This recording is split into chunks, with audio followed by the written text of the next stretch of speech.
मेरी नज़र में हर वो शख्स कोहिनूर हीरा है जो अपने समाज को पाखंडवाद से मुक्ति व समाज को जागरूक कर रहा है। अंधविश्वास खतरे में है, इसलिए शिक्षा को महंगा किया जा रहा है ताकि अक्ल के बैलों को अंधविश्वास के हल में जोता जा सके। जिंदगी धर्म पर नहीं रोटी पर निर्भर है।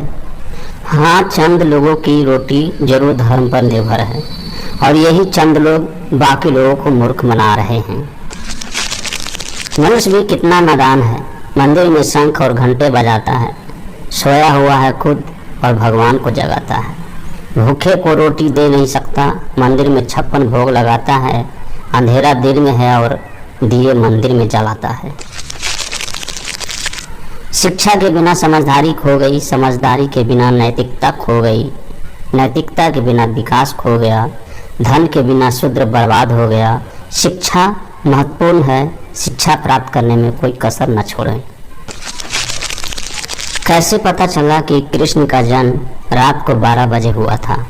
घड़ी का आविष्कार तो 1505 ईस्वी में पीटर हेनलेन ने किया था। यह सब गप है। हर 4 बंदों में 3 अंधभक्त हैं। विज्ञान कहता है कि सोना जलता नहीं है और रामायण कहती है सोने की लंका जलकर राख हो गई। कौन सही है? भारत रत्न डॉक्टर अंबेडकर 32 डिग्रियां 9 भाषा के ज्ञाता थे, जिन्होंने संविधान लिखा है और 8वीं फेल गए उसमें कमियां निकाल रहे हैं।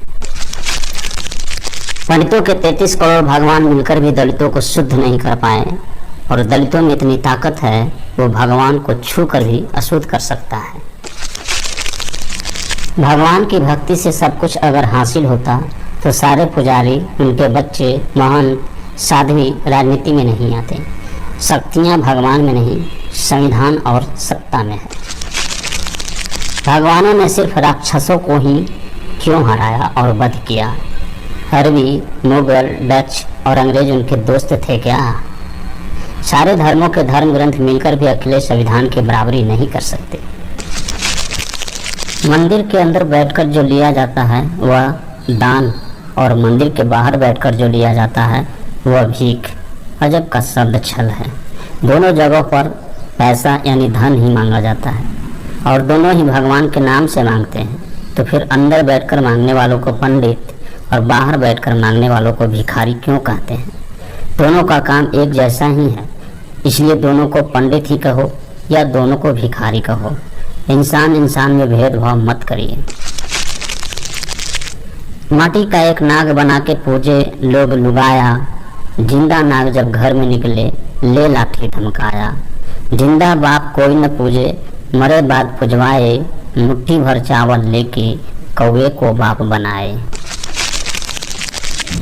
अगर अंधविश्वास के खिलाफ अपने परिवार वालों से भी लड़ना पड़े तो लड़ दो, तुम्हारी आने वाली पीढ़ियों का भविष्य सुधर जाएगा। जब मैं पाखंड या अंधविश्वास के खिलाफ कुछ बोलता हूँ तो तुम्हारी भावनाओं को ठेस पहुँचती है और जब तुम पाखंड करते हो तो हमारी भावनाओं को ठेस नहीं पहुँचती क्या?